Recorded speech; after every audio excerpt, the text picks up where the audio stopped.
Hey, t'as raté SmackDown cette semaine? T'inquiète, je suis Laure et je te récap ça sur Inside Story, alors n'hésite pas à t'abonner et à partager. Côté match, on a commencé la soirée avec un tag team match entre d'un côté la Bloodline et de l'autre le duo Damian Priest et les Knights. Autant dire que l'alchimie n'était pas au rendez-vous chez ces derniers, se jouant entre une bataille d'ego. Ça ne donne pas plus l'avantage à la Bloodline puisque c'est Knight qui termine le match avec un BFT sur Solo Sikoa. Et évidemment, ça se tabasse en après-match, Priest s'en prend à Knight, donc Fatou s'en mêle, et comme il manquait le dernier, Drew McIntyre arrive pour détruire le champion et poser avec le titre. Zelina Vega a affronté Chelsea Green et Piper Niven avec une partenaire mystère, et il s'agit d'Alexa Bliss qui fait son retour encore à SmackDown. Vous vous doutez bien de la suite, Vega et Bliss ont été dominantes et ça s'est terminé par un Sister Abigail pour la victoire. On a eu un match entre Jade Cargill et Nia Jax pour déterminer une aspirante au titre de Tiffany Stratton. D'ailleurs, cette dernière sera même en commentaire. Et si Cargill est sur le point de conclure la confrontation, Naomi débarque pour attaquer la championne. Ça déconcentre Jade qui se fait annihiler par Jax qui remporte donc une opportunité face à Stratton. Fraxium veulent une opportunité au titre par équipe, mais Nick Aldis propose plutôt qu'ils prouvent leur mérite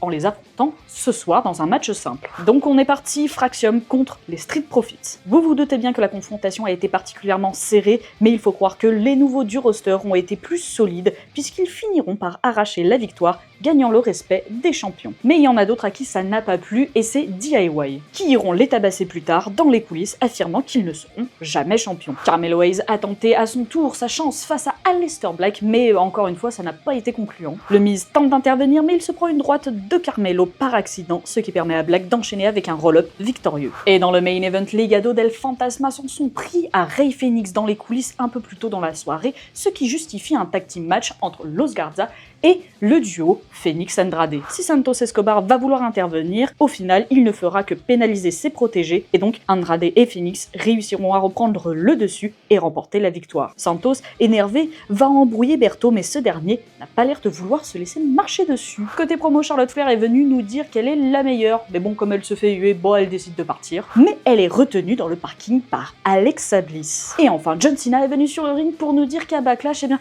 notre enfance allait mourir si c'est pas triste, dis donc, et que la seule légende que Randy Orton va tuer demain, bah ce sera lui-même. D'ailleurs, en parlant du loup, ce dernier, masqué, débarque pour faire un RKO, mais se prend un attitude adjustment. On pense donc que c'est fini, mais non. En fait, c'était un faux Orton, et le vrai surprend le champion avec son finisher pour ensuite poser avec le titre. Et voilà, tu as tous les moments importants du show. Retrouve plus de récap et de contenu sur nos différents réseaux, et à la prochaine.